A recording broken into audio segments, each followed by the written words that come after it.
This is Dennis Ramundi. I'm here with my co-host Phil Goldberg, author of American Veda, our show Spirit Matters Talk.com. That's our podcast. And Marianne Williamson, our guest today. Wow, what a dynamo, Phil. What do you think? Well, I've seen Marianne speak in public. I was just at the Parliament of World Religions where she was one of the featured speakers on a couple of occasions. I live near her district, so when she was campaigning, I went to some events. She's a powerhouse. She's sort of the embodiment of, the divine mother in its fierce, righteous form, and she just rocks the place every time she speaks. It's extraordinary. And I think she's a very important voice in the modern world. Yeah, she's strong, articulate, powerful. She takes no prisoners. She says what she thinks. I'm going to see her next week. She's coming to Fairfield, Iowa. She's going to be giving a talk on behalf of Bernie Sanders here. And we would have been happy to talk about her spiritual background. Her preference was really to talk about today and what's going on in the world, politically and otherwise. And I think one of the things that's exciting for me about how she presents things is, here's a person very committed to her own spiritual growth, but it's not like she sits in a room and goes and as you said in the interview, becomes a spiritually a spiritual narcissist. She actually Right. is out and wanting to change the world as part of her spiritual quest and duty. So I thought that was very interesting and inspiring for me. Yes, and for me too. And I have to say, as I said on in the interview, there was a moment. Now, people who've read her books or gone to her Course in Miracles programs may have known that she had this spiritual activism, political activism side. But those of us who didn't, it came as a surprise when she became very outspoken about political and social issues, and sort of put herself on the line as a spokesperson for progressive politics and values. And she shook up a lot of people. There was in the alternative spiritual world, in the world of meditators and yogis and seminar goers and people interested in spiritual development, a tendency to think of politics and social issues as a kind of a space not to be bothered with, as a Maya, or just stressful or illusory, and that we need to change people from the inside. And she's one of the first people in that world to say, yes, you need to change from the inside, but you also need to act in the world. And it's been a very important voice ever since. Right.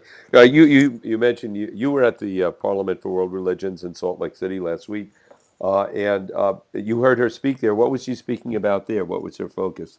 Well, the sessions I went to were one of the big themes of the Parliament was climate change and the ecological crisis the planet is in.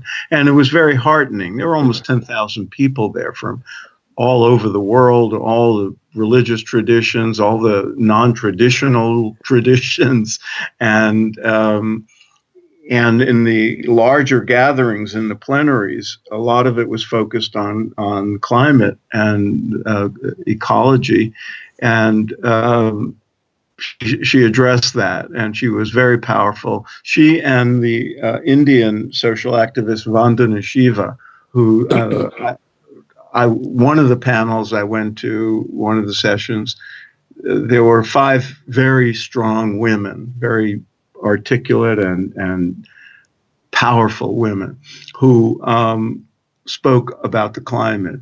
Vandana Shiva spoke first, Marianne spoke last, and I would hate to be the 3 people in it, because it was like, if you were at a concert and it was like the Rolling Stones opened and James Brown closed and you were in between. Right, exactly. And you were reading poetry.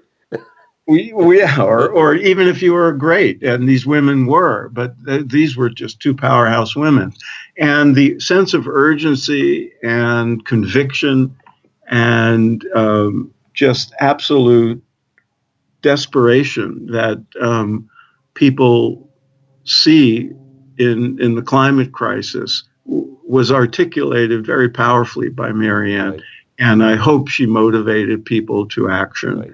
or at Let's least not forget she's one of the people that helped legitimize alternative spirituality, or what's called New Age or whatever.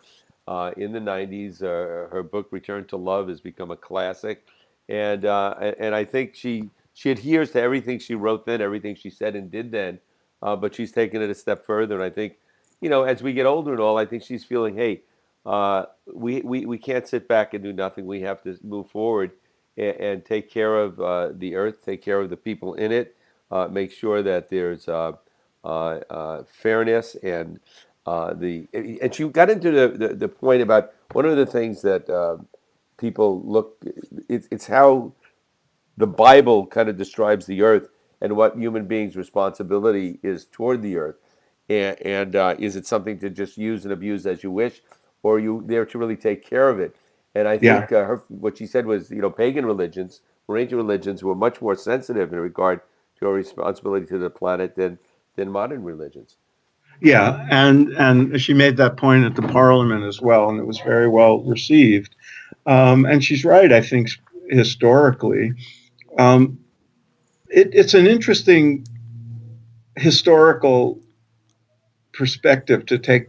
Um, and she brought it up. She was always, she said she was raised in a family that was very social conscious. And, she was a Bobby Kennedy, Eugene McCarthy kid. Well, so was I. And so were many of us who then got into spirituality, and we discovered meditation, we discovered yoga, people went to ashrams and gurus and found new age teachers and so forth. And there was a lot of that was centered on our own spiritual development. And some of it was also a sense of social conscience, because it's like I became a TM teacher Right. after being a social, a radical political guy in college, because I was disillusioned with that radical lefty stuff. And I felt, oh, now I get it. We have to change people one at a time from the inside. And I used to joke that I was now changing the world one mantra at a time. Yeah, no, I And mean, but then I'm but the then the same. world didn't change. Right. It didn't change to the extent we thought it would. And at a Right. certain point, you realize you're a grown up now, and or even an elder in some cases, and you have to participate in the world and not just focus on your own spiritual development and reaching people on that level. Right. No, I'm in the same boat. I was very politically active, then became disillusioned with that, found meditation, thought, okay, just like you, will change the world one person at a time, change from within. And I think you do that for a while, and I think there was a value of retreating and going inward. But then you really, if you want to see the world change, you have to go out and change it. And you have to shake the foundation a little bit and Yeah. let people know what needs to be done. And I think she exemplifies that. It's an evolution. Yeah, I think it's all good each step of the way, and I think you need both. But just sitting back and meditating, it's not going to be enough. You have to move forward and actually make the change. And if you look at texts like the Bhagavad Gita, which has influenced so many of us in the Hmm. spiritual world, um, it doesn't say just go off into a cave. The Right. whole point was It was all action in that book. be a yogi, Yeah. establish in yoga, perform Yeah. action. It was Go inward and then be outwardly dynamic. Yeah. Yeah, and in the case of Arjuna in the Gita, it was you're a warrior, man. Right. Snap out of it, do your duty. And Marianne is a warrior. Yeah. She really She's a is. kshatriya. You would not want to be in a combative situation with her. She really does her homework. She knows her stuff. She's extremely articulate, and I mean, I was very impressed. And I've actually gotten to know her a bit this past year and had many political discussions with her. And she's really very knowledgeable. She really thinks before she talks. And Yeah. I think she would have made a great congresswoman. I don't know that she'll ever run again. And She I said think, she won't, but yeah, but other people have said that. she Uh, she may inspire other people right. who may be more inclined to Hmm. do what's necessary to actually win an election. There are people like that, I'm sure, in Congress that we don't know their Right. spiritual Right. backgrounds Right. You know, and we don't know where they're coming from, but I'm sure they're there. But the system kind of discourages people from running because it's such a nightmare, this fundraising right. stuff. But I've heard more good people say, "Oh, I was thinking of running, but," and it was always about the finances. One of the yeah, things she brought out, and I want to hear what your thoughts are on this, Phil, and that is we were discussing, and it's been my observation that one of the things about the left is that there's a certain condescension, elitism that exists there. You know, where did you go to school? What kind of work do you do? And they've lost a lot of people, working class people that they should have on the left because their policies are serving those people. Whereas the Republican right wing has policies that I think don't serve working class people, but they make them feel good. They make them feel they're part of their team. They make them feel patriotic, and they relate to them better. I've also found this to be the case in certain spiritual communities. There's an elitist attitude amongst many of the folks that I don't think is healthy, and it's counterproductive to what they ultimately want to produce. Well, what are your thoughts, I Phil? agree. It's sort of, and Marianne alluded to this. In fact, well, she more than alluded to it. The left has become very secular and forgetting that, and they mock religion, Right. and for good reason because religiosity these days is associated with fundamentalism and the Christian right.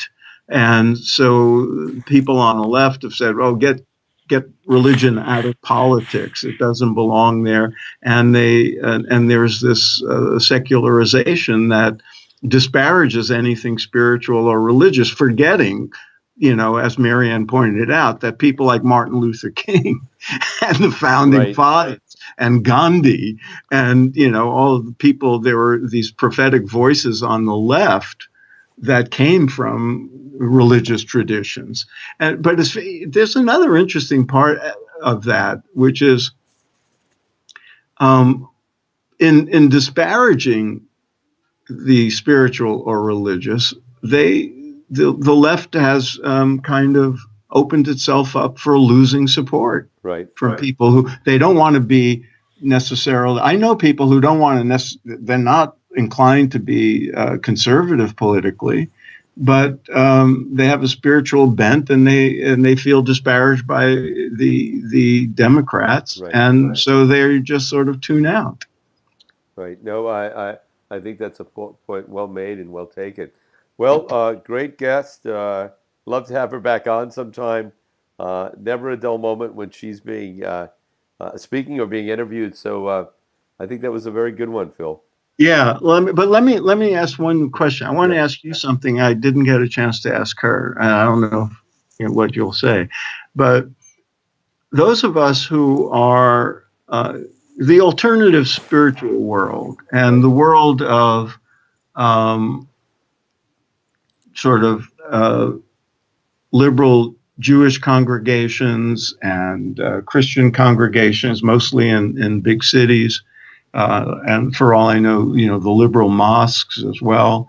Um, there's theoretically, you can make a case that being a spiritual person would lead you in the direction, if you are politically inclined, to progressive, left oriented social policies and politics. But there's people on the right who would say, no, being spiritual leads you naturally to being a social conservative and all that. How do you see that? Well, that's very interesting because I just had a discussion with a mutual friend of ours who just moved to Oregon, I think Bend, and they joined the Unitarian Church.